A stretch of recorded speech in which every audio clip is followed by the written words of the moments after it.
Capítulo 25.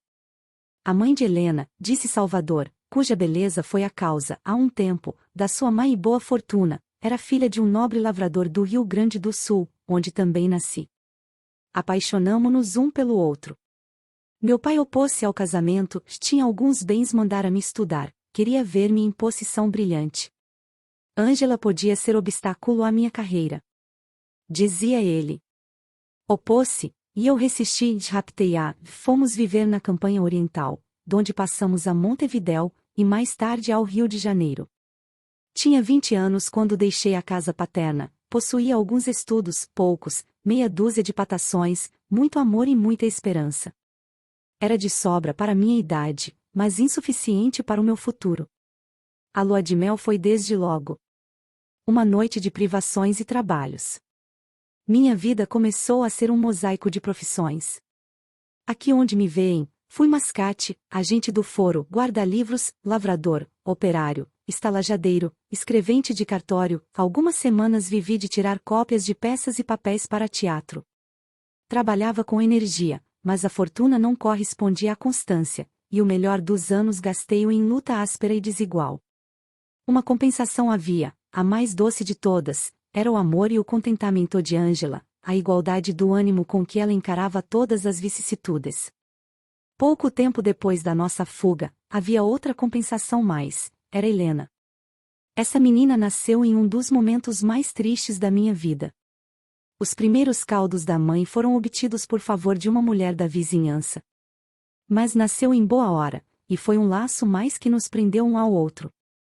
A presença de um ente novo, sangue do meu sangue, fez-me redobrar de energia. Trabalhava com alma, lutava resoluto contra todas as forças adversas, certo de encontrar à noite a solicitude da mãe e as ingênuas carícias da filha. Os senhores não são pais, não podem avaliar a força que possui o sorriso de uma filha para dissolver todas as tristezas acumuladas na fronte de um homem. Muita vez, quando o trabalho me tomava parte da noite, e eu, apesar de robusto, me sentia cansado, erguia-me, ia ao berço de Helena, contemplava-a um instante e parecia cobrar forças novas. Se o próprio berço era obra de minhas mãos. Fabriquei-o de alguns sarrafos de pinhol velho, obra grosseira e sublime, servia a adormecer metade da minha felicidade na terra. Salvador interrompeu-se comovido. Perdoe-me, continuou ele, depois de alguns instantes, se estas memórias me abalam o coração. Eu era pobre, tão pobre como hoje. Desse tempo só resta um eco doloroso e consolador. Crescia Helena e cresciam suas graças. Era o encanto e a esperança do meu albergue. Quando pôde aprender os rudimentos da leitura, dei-lhe as primeiras lições. Assisti pasmado à aurora daquela inteligência que os senhores veem hoje tão desenvolvida e lúcida. Aprendia com facilidade, porque estudava com amor. Ângela e eu construíamos os mais lindos castelos do mundo. Nós a víamos já mulher, formosa como viria a ser, porque já o era, inteligente e prendada, esposa de algum homem que a adorasse e elevasse. Vivíamos dessa antecipação, que era apenas um sonho, e não sentíamos os golpes da fortuna. Por que razão? Perguntou Melchior, dado esse amor e nascida uma filha, não santificou o Senhor a situação em que se achavam? A curiosidade é justa, replicou Salvador, mas a resposta é decisiva. Casar era nossa justificação, gera um argumento contra o ressentimento de meu pai. Nos primeiros dias da nossa fuga do Rio Grande, a própria embriaguez da felicidade desviou qualquer ideia de santificar e legalizar uma união consentida pela natureza. Depois vieram os trabalhos e as necessidades. Como eu tinha certeza de não fugir ao dever que tomara em meus ombros, ia adiando o ato de mês para mês, de ano para ano. Afinal o projeto esvaiu-se de todo. Estávamos ligados pela miséria e pelo coração, não pretendíamos o respeito da sociedade. Triste desculpa, e ainda mais triste recordação, porque o casamento teria talvez obstado os acontecimentos posteriores. Helena contava 6 anos. Minha fortuna, adversa sempre, com intermitências favoráveis, parecia abrandar um pouco. Ia encetar um novo meio de vida, quando uma circunstância grave me chamou ao Rio Grande. Meu pai adoecera, mandava-me o seu perdão, ordenando-me que o fosse ver sem demora. Obedeci prontamente. Do que ele me remeteu para as despesas de viagem e outras, deixei alguma coisa a Ângela e Helena, e parti. 24 horas depois de ver meu pai, tive a dor de o perder. A liquidação dos negócios foi curta, os bens todos ficaram pertencendo aos credores, restavam-me alguns patacões. Recebi esse golpe novo com a filosofia da insensibilidade. Quem sabe se não era eu o culpado do acontecimento? Os negócios, entretanto, apesar de curtos, demoraram-me mais do que eu pretendia e convinha. A ânsia de voltar cresceu, desde que não recebi a resposta das últimas cartas que escrevi a Ângela. Enfim, pude regressar ao Rio de Janeiro com um luto mais e uma esperança menos. Neste ponto entra a pessoa de seu pai. Estácio desviou os olhos. Logo que cheguei, continuou Salvador, corri à casa, achei-a fechada. Um vizinho, testemunha da minha aflição, deu-me notícia de que Ângela se mudará para São Cristóvão. Não sabia nem o número nem a rua, mas deu-me algumas indicações que me guiaram. Ainda hoje tenho ante os olhos o sorriso com que aquele homem me respondia. Era um sorrir de compaixão que humilhava. Sem nunca haver recebido de mim a menor ofensa, vejo que ele tinha um prazer secreto com o meu infortúnio. Por quê? Deixo aos filósofos liquidarem esse enigma da natureza humana. Voei a São Cristóvão, gastei tempo em procurar a casa, mas dei com ela. Quando a vi, duvidei de meus olhos ou das indicações. Era uma casa elegante, escondida entre o arvoredo, no meio de um pequeno jardim. Podia ser aquela residência da companheira de minha miséria? Receoso de ir bater ali, vi assomar ao portão um homem, que me pareceu ser o jardineiro. Perguntei pela dona da casa, a quem dei o seu próprio nome, dizendo que lhe desejava falar. A senhora saiu, respondeu ele distraidamente. Dispus-me a esperar, mas o jardineiro observou-me que ia sair e fechar o portão, e que a senhora só voltaria à noite. Esperarei até a noite, redargui. O jardineiro mediu-me de alto a baixo. Circulou um olhar cauteloso pela rua e disse-me baixinho: aconselho ao senhor que não volte, o patrão não há de gostar. Não escrevo um romance, e dispenso-me de lhes pintar o efeito que produziram essas palavras. O que senti excede a toda a descrição. Há catástrofes mais solenes, há situações mais patéticas, mas naquela ocasião parecia-me que todas as dores do mundo se tinham convergido para meu coração. O jardineiro era verdadeiramente compassivo, lendo em meu rosto o efeito de suas palavras, disse-me alguma coisa de que absolutamente não me lembro. Convidou-me com brandura a sair. Obedeci maquinalmente. Podendo informar-me acerca de Ângela, não o fiz. A febre reteve-me 3 dias de cama, numa pobre cama alugada em péssima estalagem da cidade nova. No 3º dia recebi uma carta de Ângela. Pedia-me que lhe perdoasse o passo que dera, que uma paixão nova e delirante a havia guiado, e que, se viesse a arrepender-se, seria essa a minha vingança. Quando li a carta, tive ímpeto de ir ter com ela e esganá-la, mas o ímpeto passou, e a dor desfez-se em reflexões. Poucos dias antes, a bordo, um engenheiro inglês que vinha do Rio Grande para esta corte, emprestara-me um volume truncado de Shakespeare. Pouco me restava do pouco inglês que aprendi, fui soletrando como pude, e uma frase que ali achei fez-me estremecer, na ocasião, como uma profecia, te recordei-a depois, quando Ângela me escreveu. Ela enganou seu pai, diz Brabantio a Otelo, há de enganar-te a ti também. Era justo, pelo menos, era explicável. 2 dias depois da carta de Ângela, escrevi-lhe pedindo meia hora de conversação, de nada mais. Ângela concedeu-me a entrevista. Meu plano era arrebatar-lhe Helena, ela parece que o previu, recebendo-me sozinha, no jardim, às 9 horas da noite. Por que razão recorda todas essas minúcias?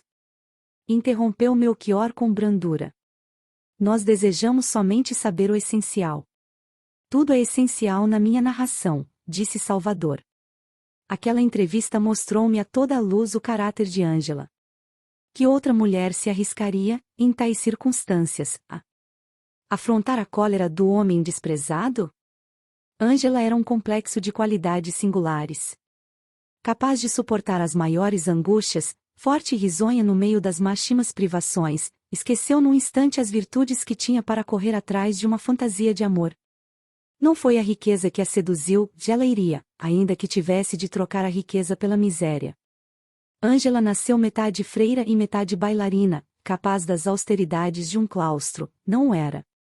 Menos das pompas da cena. E daí, não fui eu mesmo que a desviei da estrada real para metê-la por um atalho obscuro? Disse-lhe naquela noite em que procurei ser tranquilo e superior aos acontecimentos.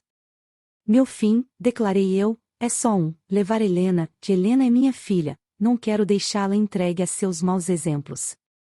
As lágrimas com que me banhou as mãos, as rogativas que me fez, ajoelhada a meus pés, para que lhe deixasse Helena, não há como negar que foi tudo sincero. Cedi aparentemente. Minha resolução estava assentada, sem Helena. A vida parecia-me impossível. Que outro vínculo me prendia ao mundo? A morte e a miséria tinham feito em redor de mim completa solidão. A única felicidade sobrevivente era ela. Segundo o rapto, observou o padre. O Senhor condenava-se a só adquirir um vislumbre de felicidade por meios violentos. Tem razão, respondeu Salvador com tristeza, um abismo chamava outro abismo. Felizes os que sabem o caminho reto da vida e nunca se arredaram dele. Quis arrebatar Helena, espreitei a noite e dia. Não havia nunca, a própria casa rara vez tinha uma porta ou janela aberta. Havia ali o recato e o mistério. Um dia resolvi ir ter com o protetor de Ângela. A notícia que me deram do conselheiro Vale era a mais honrosa do mundo. Assentei que me ouviria e cederia a meus justos rogos. O demônio do orgulho impediu a execução do plano. Quase a entrar em casa do conselheiro, recuei. Decorreram assim cerca de 2 meses. Emagreci, já as longas vigílias fizeram-me pálido, o trabalho não me atraía, cheguei a padecer fome. O poeta que disse que a saudade é um pungir delicioso, não consultou meu coração. Acerbo achei eu, é certo que a ela misturava-se a cólera da impotência e o desgosto mortal do abandono. Um dia, dirigi-me para São Cristóvão, disposto a empregar a violência, contanto que trouxesse Helena ou fosse dali para o aljube. Era a tardinha. Aproximei-me do jardim de Ângela, ouvi a voz de minha filha. Era a primeira vez depois de longos meses. Parou-me o sangue todo. Passado o primeiro abalo, caminhei cauteloso, encostado à cerca, que Helena falava a alguém. Por uma abertura da cerca, pude espreitá-la. Estava ao colo de um homem. Esse homem era o conselheiro. Olhei para um e outro, ora para o meu rival, ora para minha Helena. Helena acariciava as barbas dele, e este sorria para ela com um ar de ternura, que o absolvia quase da ofensa a mim feita. O coração, porém, apertou-se-me, ao ver dar a outros afagos a que só eu tinha direito. Era um roubo feito à natureza. Mas, se meu próprio sangue me repudiava, que podia eu exigir de alheios corações? Daí a algum tempo, não sei se foi curto ou longo, porque eu ficara a olhar para ambos, pasmado de amor e de cólera, ouvi que falavam de mim. Mas, olhe, dizia Helena, papai quando vem? O conselheiro deu um beijo na menina, e falou de uma borboleta que nesse momento pairava sobre a cabeça dela. As crianças, porém, são implacáveis, já que ela repetiu a pergunta. Papai não volta, respondeu o conselheiro. Helena ficou séria. Não volta? Por quê? Tua mamãe disse ontem que papai está no céu. Helena levou as mãos aos olhos, donde lhe rebentaram lágrimas copiosas. Uma nuvem passou-me pelos olhos, tentei dar alguns passos, entrar no jardim, dizer quem era e exigir minha filha. Os músculos não corresponderam à intenção. Senti fraqueza nas pernas, achei-me de bruços. Quando dei acordo de mim, volvi de novos olhos para o lugar onde os vira. Ainda ali estavam, mas a atitude era diferente. O conselheiro erguera-se, tendo nos braços Helena, que já não chorava. Ele beijava-lhe as mãozinhas e dizia-lhe: Se papai foi para o céu, fiquei eu no lugar dele, para dar-te muito beijo, muito doce e muita bonca. Queres ser minha filha? A resposta de Helena foi a do náufrago. Estendeu-lhe os braços em volta do pescoço, como se dissesse: se não tenho ninguém mais no mundo. O gesto foi tão eloquente que eu vi borbulhar uma lágrima nos olhos do conselheiro. Essa lágrima decidiu do meu destino, vi que ele amava, e de todos os sacrifícios que o coração humano pode fazer, aceitei o maior e mais doloroso, eliminei a minha paternidade, desisti da única herança que tinha na terra, força da minha juventude, consolo de minha miséria, coroa de minha velhice, e voltei à solidão mais abatido que nunca. Salvador interrompeu a narração, levou a mão direita aos olhos. Por entre seus dedos escorreram algumas lágrimas que ele, de envergonhado, enxugou rapidamente. Essas recordações são penosas, disse o padre, não convém despertá-las de uma vez, seria abrir feridas que o tempo cicatrizou. Sabemos o essencial. Não, resta ainda alguma coisa, disse Salvador. Estácio erguera-se.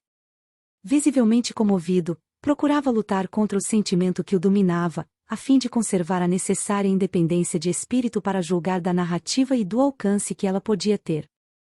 Tinha involuntariamente apertado a mão de Salvador, ao escutar-lhe as últimas palavras. E arrependera-se desse primeiro movimento, que podia parecer uma absolvição sumária. A verdade é que ele não refletia nem sentia claramente, a mente e o coração eram um campo de ideias e comoções contrárias. Vou acabar, disse Salvador, depois de alguns minutos. Resta explicar o procedimento de Helena.